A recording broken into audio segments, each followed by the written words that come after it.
Hello guys. सो हम लोग मिल रहे हैं अब फिर से इस हफ्ते और निफ्टी के बारे में बात करने वाले हैं। निफ्टी के बारे में हम लोग क्या बात करने वाले हैं ये हम लोग पिछले वीक्स के कंटिन्यूशन में ही रखेंगे। और पिछले सारे वीक्स में हमने ये बात किया कि मार्केट ये एक बड़ी रेंज में चल रही है जिसका टारगेट ऊपर की साइड पे अभी काफी हद तक पेंडिंग है। और लगभग 20,300 का टारगेट हमने बात किया है इसके बारे में कि पहले ये टारगेट बन रहा था। बट अगर अभी इस टारगेट को भूल जाएं और ये देखें कि ठीक है मार्केट जिस माइन्यूट टाइम फ्रेम में एक और चैनल जैसा सिमिलर सा चैनल बना रही है उसका टारगेट क्या है। तो उसका टारगेट लगभग 18,600 के आसपास है। तो ये 18,600 का टारगेट अभी पेंडिंग है। तो इसमें क्या क्या प्रॉब्लम आ सकती है जरा उसके बारे में बात कर लेते हैं। मार्केट के पास एक ये टॉप है जिससे मार्केट मेजरली अट्रैक्ट हो सकती है इस टाइम पे। उससे पहले मार्केट ने इस ये जो बड़ा चैनल है इसकी स्टार्टिंग में जो टॉप बनाया है 18,500, इससे भी मार्केट थोड़ा सा डिस्ट्रैक्ट हो सकती है। डिस्ट्रैक्ट और अट्रैक्ट अलग अलग वर्ड क्यों यूज किया, क्योंकि डिस्ट्रैक्ट पहले पड़ रहा है, मार्केट यहाँ से थोड़ा सा डेविएट हो सकती है। और अट्रैक्ट ये है कि मार्केट इधर तक जा सकती है। तो ये ब्रॉड रेंज मार्केट के लिए पॉसिबल है अभी। जो पहले भी आप देख रहे हैं इसको थोड़ा सा ऊपर करना पड़ेगा क्योंकि ये टॉप यहाँ पर है लगभग। तो 18,880 के आसपास का टॉप है और नीचे 18,550 के आसपास का टॉप है। तो ये जो ब्रॉड सेंस में आपके पास लेवल्स आ गए हैं मार्केट के, ये हमें रेंजेस पता चल गई हैं मार्केट की। अब इसके बाद बात करते हैं मार्केट अभी क्या कर रही है। तो मार्केट क्लीनली आपके सामने विजिबल है कि मार्केट यहाँ पर एक चैनल बना करके बैठी है। ये चैनल है और इस चैनल का ब्रेकआउट भी हो चुका है और उसकी टेस्टिंग भी हो चुकी है। सो ये है टेस्टिंग, या इसको आप रीटेस्टिंग भी बोल सकते हैं। तो ये टेस्टिंग हो चुकी है। जब मार्केट ब्रेकआउट करती है तो ब्रेकआउट के बाद टेस्टिंग करनी बहुत जरूरी होती है और वो टेस्टिंग हो चुकी है। उसके बाद जो मार्केट का टारगेट बैठ रहा है वो लगभग यहाँ का बैठ रहा है। अब अगर इस टारगेट की बात करेंगे हम, तो ये टारगेट लगभग लगभग बैठ रहा है 18,666। सो 18,666। इससे पहले हमने निफ्टी के बारे में जब बात किया था तो 1777, 17,777 का टारगेट बैठा था। और वो इजीली अचीव हो गए थे इस पैटर्न के हिसाब से। वो लगभग हम लोग यहाँ पे ब्रेकआउट देख रहे थे एंड दैट हैपेंड, मतलब इसके यहाँ पर हम लोग देख रहे थे एंड दैट हैपेंड, वो चीज हो गई थी। अ, ये बात करते हैं कि हम लोग और आगे क्या एक्सपेक्ट कर रहे हैं, व्हाट अहेड ऑफ अस। सो अगर यहाँ पर हम लोग देखें कि थर्सडे की एक्सपायरी काफी बुलिश हुई है इस बार, मार्केट काफी बुलिशली बंद हुई है। और यहाँ पर एक ये जो लेवल था इससे ऊपर हम लोग एक्सपेक्ट नहीं कर रहे थे कि मार्केट बंद होगी। और थर्सडे को बंद करा करके अगले दिन मार्केट ने उससे नीचे ओपनिंग दे दी। तो ये एक, अगेन जैसे हमने बैंक निफ्टी में बात किया कि ये तो एक धोखा है।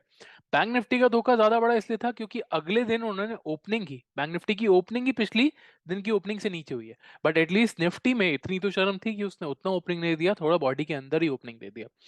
अगर आप यहाँ पर देखना चाह रहे हो कि लॉजिकली इन चीज को डिराइव करना चाह रहे हो, तो लॉजिकली सिर्फ इतनी सी बात है कि यहाँ पर एक टॉप था। ये टॉप, जिस टॉप को मार्केट ने रिस्पेक्ट किया है, अगले दिन मार्केट उससे नीचे खुली है और उससे नीचे ही बंद हो गई है। तो अभी के लिए हम लोग क्या एक्सपेक्ट कर सकते हैं, अगर ब्रॉड सेंस में इसकी रेंज के बारे में बात करें, तो पॉसिबल है कि मार्केट यहां तक आ सकती है 17,870 तक। ये हमारे लिए नेक्स्ट लेवल अवेलेबल है।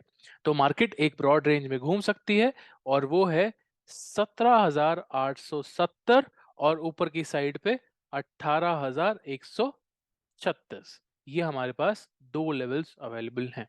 तो इस रेंज के बीच में हम लोग मार्केट को देख सकते हैं। अब अगर हम लोग इस रेंज की बात कर ही रहे हैं तो जरा आर्ली चार्ट में भी इसके अंदर चल करके देख लेते हैं कि आर्ली चार्ट क्या सजेस्ट कर रहा है। ये तो बहुत बड़ा टाइम फ्रेम हो गया। आर्ली चार्ट ये सजेस्ट कर रहा है कि जैसे बैंक निफ्टी के अंदर एक डबल टॉप ऑलरेडी बन चुका है, इसके अंदर वो डबल टॉप बनता हुआ नजर आ रहा है ना। दोनों का स्ट्रक्चर काफी सिमिलर है। जब ये डबल टॉप डन हो जाएगा तो इसका टारगेट हम लोग कहाँ देख रहे होंगे, जरा उसके बारे में बात कर लेते हैं। ये डबल टॉप का टारगेट हम लोग यहाँ इतनी हाइट देख रहे होंगे क्योंकि नेकलाइन यहाँ से शुरू है। तो लगभग लगभग हमारा टारगेट हमारी रेंज के लोअर बाउंड से थोड़ा सा नीचे बैठेगा। हमारी रेंज का लोअर बाउंड है 17,870। 870 से थोड़ा सा नीचे 17,800 रुपए तक हमें ये एक्सपेक्टेड है कि ये चीज जा सकती है, 17,800। तो ये हमारे लिए रेंज एक्सपेक्टेड है। अब इसका टारगेट कैसे डन होता है यूजुअली, ये भी हो सकता है कि मार्केट यहाँ पे आए और इसी की रीटेस्टिंग कर ले, इस नेकलाइन की जो हमने बात किया है। ये डबल टॉप, ये जो डबल टॉप आपके सामने है, जिसमें पहला टॉप ये, दूसरा टॉप ये, और मार्केट यहाँ से घूमती हुई अगर ये ब्रेकआउट देती है, फर्स्ट ऑफ ऑल ये ब्रेकआउट देती है, नीचे नेकलाइन से नीचे आती है, तो ये टेस्टिंग वापस से इस नेकलाइन पे ही कर सकती है। दूसरा तरीका हो सकता है कि ये हमारे रेजिस्टेंस पे चली जाए और यहाँ पर टेस्टिंग अपनी कंप्लीट कर ले। तो ये सारे पॉसिबल तरीके हैं मार्केट के यहाँ से नीचे आ जाने के। तो एक्सपेक्ट कर सकते हैं आप कि ऐसा कुछ हो सकता है कि मार्केट डबल टॉप बनाए और फिर हमारे 18,130 के आसपास वाले पॉइंट तक जाए, और फिर थोड़ा बहुत इस नेकलाइन और रेंज के बीच में घूम करके एकदम से ब्रेकआउट दे सकती है। टारगेट 17,870 तक का होना चाहिए कॉन्जर्वेटिवली, जबकि हमारा टारगेट वैसे 17,800 का है। बट ये 70 पॉइंट आपको छोड़ने बेहतर रहेंगे, क्योंकि ये सारे कंफ्यूज एरिया में है। इसके बाद मार्केट कब गैप फिल करेगी, कब ये टारगेट रन करेगी, हमें नहीं पता। तो ये चीज देखने वाली होगी आने वाले टाइम में कि ये डबल टॉप का टारगेट पूरा होता है या नहीं होता। अगर आपकी कोई भी क्वेरीज हैं तो कमेंट सेक्शन में हमें बता सकते हैं, हम कोशिश करेंगे उसका आंसर तुरंत देने की। Thank you so much, have a great day, happy trading, all the best.